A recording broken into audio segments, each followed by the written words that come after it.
Aujourd'hui au programme, Audi arrête de faire des e-trons et le gouvernement veut sauver des vieilles voitures de la casse pour les proposer en location. Bienvenue à tous sur la chaîne Octane. Retrouvez une nouvelle vidéo tous les jours résumant l'actu automobile. Alors n'oubliez pas de vous abonner pour ne rien louper. Toujours en quête d'une identité électrifiée claire, comme un enfant qui hésite entre deux costumes d'Halloween, Audi a décidé de supprimer son célèbre badge e-tron. Oui, je sais, on dit e-tron, mais quand même les marketeurs de chez Audi France auraient pu dire aux dirigeants teutons que cette appellation était un peu... comment dire ? Mais c'est de la merde! Bref, aujourd'hui, les modèles électriques de la marque aux anneaux porteront uniquement des numéros pairs, soit A2, A4, A6, Q6, etc. Mais Audi n'est pas le seul à essayer de trouver une identité claire. D'autres marques se perdent dans la jungle des logos, des badges et des appellations. Audi, lui, a décidé de jouer la carte de la simplicité. Des numéros pairs pour les étendards électriques, notamment A6 et Q6, comme si on banalisait le chemin vers la modernité. Alors que réserve l'avenir à ces bolides aux chiffres pairs ?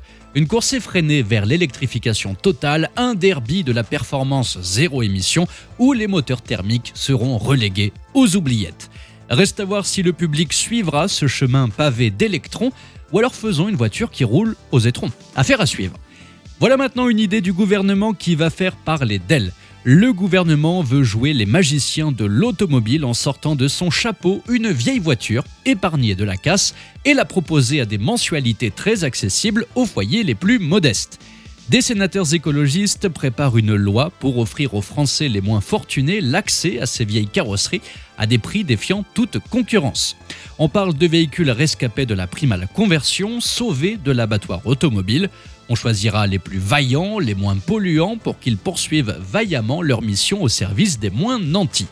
Mais attention que l'on ne s'emballe pas trop vite. Avant de partir en croisade, il faudra s'assurer que ces vieilles voitures ne deviennent pas des gouffres financiers pour leurs nouveaux propriétaires.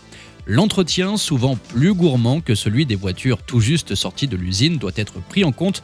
Peut-être faudra-t-il proposer une garantie pour ces voitures.